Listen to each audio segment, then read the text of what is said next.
marches comme un aveugle qui ne sait pas où il va. Tu marches comme un sourd qui n'entend rien du tout. Tu t'en fous de Dieu, tu te moques de sa Bible. Mais un jour, tu couleras des larmes pour tout cela. Tu vas couler des larmes.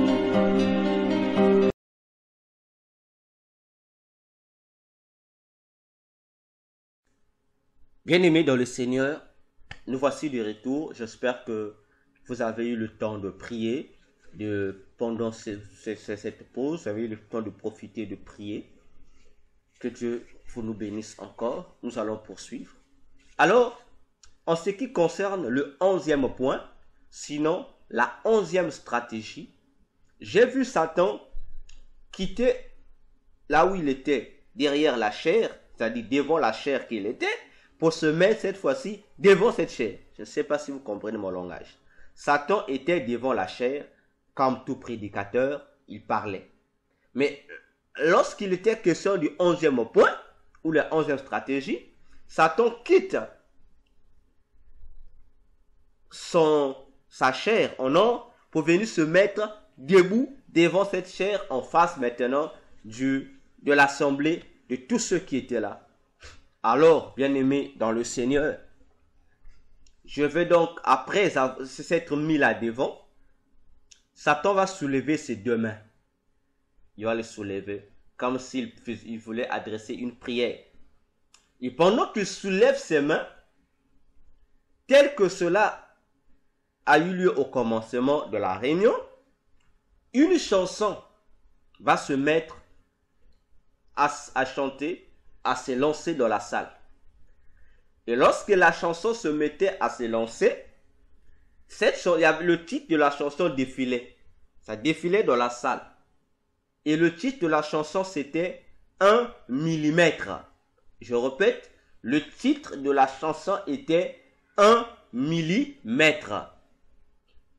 Je répète encore une troisième fois. Le titre de la chanson qui s'était lancé et qui défilait dans la salle, c'était 1 millimètre. Et le nom de son auteur, c'était une femme, une chanteuse, le nom accompagnait également le titre, le nom qui était là, c'était écrit Ruby Nicara. Je ne sais pas si c'est moi qui prononce bien. C'était Ruby, R-U-B-I, Nicara, N-I-K-A-R-A.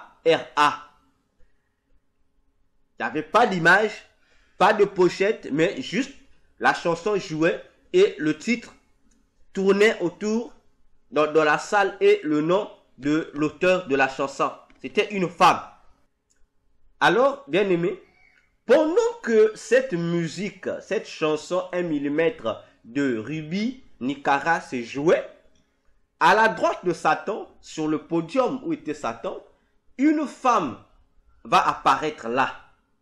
Et cette femme-là, elle avait l'allure, l'aspect des femmes des carnavals, je peux dire, bon, les carnavals brésiliennes. Voyez, telle que cette image que je vous présente, comment elle était à peu près habillée, elle dansait au rythme de cette chanson-là. Et vraiment, elle était moitié nue, je peux même dire, elle était presque nue. Elle dansait cette chanson-là. Elle dansait. Donc, elle était, je ne sais pas si c'est elle qui était la chorégraphe de cette chanson, je ne sais pas. Si cette femme qui a apparu, si elle était humaine ou démon, je ne sais pas. Mais c'était une jeune femme. Cette femme-là, une jeune femme. Si je peux estimer son âge, je peux dire elle avait entre 18, moins de 25 ans, si je peux estimer. Mais elle était trop jeune. Elle dansait. Lorsqu'elle a fini de danser, cette femme est toujours restée là. Il y a une deuxième chanson qui s'est entamée. Et cette deuxième chanson qui s'est entamée, je la connaissais très bien. Parce que c'est une chanson qu'on chantait lorsqu'on était enfant. On était encore païen. C'était la chanson de Céline Dion, intitulée « Je t'aime encore ». Je répète, la seconde chanson qui s'est lancée, c'était la chanson de Céline Dion, titrée « Je t'aime encore ». Alors, je vois cette femme qui dansait la première chanson carnaval, elle va se retirer, elle va disparaître du podium, et sur le champ, une autre femme va apparaître. Mais cette femme qui va apparaître là avait l'allure d'être une déesse semblable aux autres déesses qui étaient là dans la salle. Mais cette femme, lorsqu'elle est apparue, elle avait un collier sur elle, et sur ce collier qui était en or, il y avait un nom. On avait écrit, bon, je ne sais pas si c'est moi qui va prononcer, je prononce ça, Chacha. Donc, c'était écrit Chacha. Donc, S-A-S-H-A-S-H-A. Chacha. Je ne sais pas si c'est moi qui prononce bien. Je ne sais pas, mais je préfère prononcer ça comme je vois. Chacha. Et cette femme avait des longs cheveux de couleur rouge et ses yeux ressemblaient à ceux d'un serpent. Ceux d'un serpent. À peu près comme cette image-là. Elle avait les yeux d'un serpent. Et elle s'est mise à danser la chanson de Céline Dion, Je t'aime encore. Elle dansait, elle dansait, elle dansait, elle dansait. Vraiment, c'était, à mon humble avis, cette danse, quoique ça plaisait à toute la salle, pour moi, c'était scandaleux. Comprenez mes émotions. Alors, à la fin de cette seconde chanson, Satan va donc faire signe de silence à la salle. Après avoir fait signe de silence de la salle, il va déclarer ceci. Faites de l'impudicité un culte dans les églises. C'est par ce culte que plusieurs chrétiens m'adoriront. Oh, bien-aimé, c'est triste. Je reprends pour une meilleure compréhension. Après avoir fait signe de la main de silence à la salle, il y a eu un calme total dans la salle. Tout le monde était comme si les gens savaient que Satan allait dire quelque chose qui allait encore pousser les gens à s'exciter. Satan dit avec un sourire moqueur, il va dire, faites de l'impudicité un culte dans les églises. C'est par ce culte que plusieurs chrétiens m'adoriront. Bien-aimé, après avoir déclaré cela, j'ai vu les gens se sont levés dans la salle. Les gens se sont levés, les gens ont crié, les gens ont exprimé un air gai de joie. Vous voyez, c'est comme si, voyez comment les sporteurs s'agitent lorsque il y a un but qui est marqué dans un stade. Vous voyez comment les supporters s'agitent. Maintenant, imaginez-vous cette agitation des sporteurs, cet état d'esprit et de joie, fois 1000 de ce qui s'est passé dans la salle. Donc tout le monde était là, vive, et les démons, et les humains qui étaient là, tout le monde était dans la joie. Après, une fois que l'agitation s'est calmée, Satan est passé au 12e point, sinon à la 12e stratégie. Il va donc déclarer ceci. Attaquez et combattez les bergers des églises. Décevez-les et dépouillez-les pour qu'ils manquent de quoi subvenir à leurs besoins et à ceux de leurs brebis. Satan va passer au 12e point, sinon à la 12e stratégie. Il va déclarer ceci. Attaquez et combattez les bergers des églises. Décevez-les et dépouillez-les pour qu'ils manquent de quoi subvenir à leurs besoins et à ceux de leurs brebis. Je répète pour la meilleure compréhension. Satan déclare, attaquez et combattez les bergers des églises. Décevez-les et dépouillez-les pour qu'ils manquent de quoi subvenir à leurs besoins et à ceux de leurs brebis. Après avoir déclaré ceci, Satan va enfin conclure son discours en disant ceci. Voilà les missions à bien exécuter dans l'agenda 2023. Faites-en bon usage. Et toute la salle s'est levée pour acclamer Satan. Et pendant que tout le monde était là, heureux, en train d'acclamer Satan, à la fin de cette réunion, il y a eu des femmes, des dames, moitié nues, et les sirènes, qui étaient comme des serveuses, qui commençaient à servir, à manger et à boire à tous les participants dans la salle. Alors, après avoir servi à manger et à boire, bien-aimés dans le Seigneur Jésus est apparu dans la salle où j'étais, dans la même salle. Donc pendant que Satan et ses agents festoyaient, le Seigneur Jésus est apparu là. Et il me dit,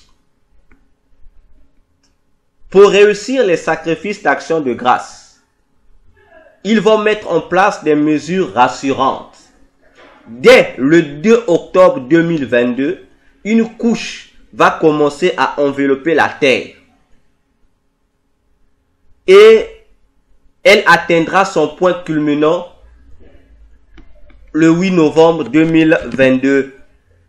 Elle ouvrira les portes sataniques pour renforcer le pouvoir du mal sur la terre afin d'écarter tout danger sur leur chemin. Elle affaiblira la lumière de plusieurs chrétiens pour que le champ leur soit laissé libre. Priez pour que vous ne soyez pas pris au piège. Voilà les déclarations du Seigneur. Et après m'avoir déclaré cela, le Seigneur me toucha sur le pôle droit. Il me toucha. Et dès que le Seigneur me toucha sur le pôle droit, automatiquement, la vision a pris fin. Je me suis réveillé de mon lit. Il était 4h50 du 23 août 2022. Alors, bien-aimés, ici, pendant que le Seigneur parlait, j'ai vu le globe terrestre.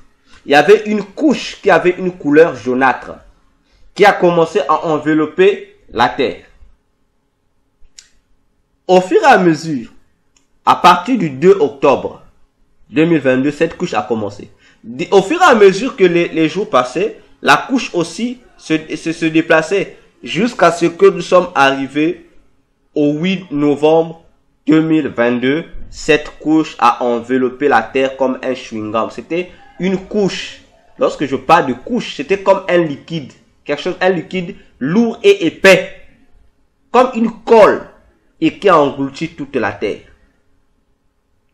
Et le Seigneur m'a fait comprendre que, lorsque je comprends, le rôle de cette couche-là, c'est pour ouvrir toutes les portails dimensionnels du monde des ténèbres afin d'alourdir le mal sur la terre, de faire que le monde entier soit englouti dans le mal, qu'il y ait beaucoup d'intensité du mal sur la terre. Il y aura beaucoup de magnétisme du mal dans le monde. Vous allez le sentir. Pour ceux qui seront spirituels, ils vont sentir cette influence-là, cette intensité du mal dans le monde. Et l'objectif, ça sera quoi d'un autre côté? C'est affaiblir les chrétiens, les vrais chrétiens qui prient en esprit, en vérité. Cette couche-là sont des influences, des attaques, des sortilèges, toutes sortes de ce que vous pouvez considérer comme attaque de Satan, afin de nous neutraliser, de vous empêcher d'être toujours connectés à Christ. Parce que le seul moyen qui fera que leur plan de recueillir des actions de grâce ne puisse échouer ou ne pas se dérouler comme il le faut, ça sera quoi? Et alourdir les saints dans la prière. Nous empêcher de garder notre feu en flamme. Ainsi, frères, sœurs dans le Seigneur, ils vont tout faire pour que les chrétiens ne puissent pas avoir le temps de prier. Voilà l'objectif de cette couche-là. Et pendant que les chrétiens seront dans la lourdeur, dans la distraction, ils seront concentrés à autre chose, nous allons spirituellement laisser le terrain libre, le libre champ à tous ces agents de ramasser toutes ces actions de grâce que eux doivent apporter à leur maître Satan dans cette réunion prévue du 9 au 12 et du 15 au 27 novembre 2022 sous le monde souterrain, là au désert de Gobi. Bien-aimés dans le Seigneur, voilà les 12 stratégies que Satan et son organisation prévoient contre 2023. De ma part, j'ai honoré à l'œuvre de Jésus d'informer le monde entier d'une part et de l'autre part le monde chrétien. Ainsi, n'attendez pas le 31 décembre pour faire des nuits de prière pour préparer 2023. C'est maintenant. Je vous dis, c'est maintenant. Vous écouterez encore, lorsque vous allez arriver en décembre, le 31, les fameux messages que les gens vont vous dire. 2023, année de ceci. 2023, année de cela. Frères et sœurs, suivez les bons sentinelles qui reçoivent des choses de Dieu et qui vous disent la température des mois et des années à venir. Je me rappelle encore en 2020, j'ai dit, sans le cacher, à quiconque voulait l'entendre, que 2020 ne sera pas une bonne année pour le monde. Les gens m'ont contredit. Les hommes de Dieu m'ont contredit. Même mon propre pasteur m'a contredit. Les églises se sont accaparées. 2020, année sur 20 sur 20. Les églises l'ont dit. Moi, j'ai dit que 2020 sera année de ténèbres. Je vois que l'obscurité. Alors, bien-aimés, vous avez vu ce qu'a été 2020. Dites-moi, 2020 était année de 20 sur 20 ou année d'obscurité? J'ai dit aux gens, dès le début de janvier, j'ai dit aux 2020, j'ai fait une prédication, j'ai dit c'était une année où les chrétiens ont atteint 20 ans. 20 ans, c'est l'année où les chrétiens devaient se préparer à la guerre. Ils devaient se revêtir des outils parce qu'il y a une guerre qui va se préparer cette année. Qui m'a cru? Ceux qui ont cru savent de quoi ont-ils été victorieux. Mais ceux qui n'ont pas cru savent de quoi ils ont été des perdants. Encore dans les 2 stratégies, j'insiste, parce que nombreux vont encore douter. Même chose avec 2021. Et même chose avec cette année dans laquelle nous sommes encore, 2022. J'ai dit. Alors, ce que je vous ai dit, gardez, nous sommes en août que je vous communique ces révélations du Seigneur Jésus-Christ. Lorsque nous allons arriver en 2023, gardez ça comme archive. Vous vous souviendrez de moi. Peut-être que je ne serai plus de ce monde, mais cette vidéo, ces stratégies resteront et vous rappelleront qu'un jour sur la terre, il y a eu un pauvre serviteur, il y a eu un ministre inutile qui n'a fait rien d'autre que faire l'œuvre que son Seigneur Jésus-Christ lui avait recommandé de faire. Ainsi, je me suis déchargé de ma responsabilité de vous informer. À vous donc de faire votre part, d'informer aussi les autres, d'informer aussi ceux qui sont autour de vous et de commencer déjà ensemble à élever des prières, sinon des murailles pour contrecarrer que ces stratégies de Satan ne puissent pas avoir de place, ni dans nos vies, ni dans nos projets, ni dans nos nations, ni dans nos familles, ni partout où nous ne désirons pas. Parce que l'heure est arrivée où les chrétiens doivent se lever.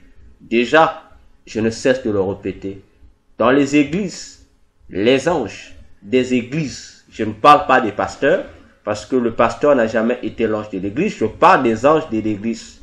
Ils sont déjà en train de souffler un vent dans chaque église le vent du réveil. Parce que eux, ce sont des vents et nous sommes le feu.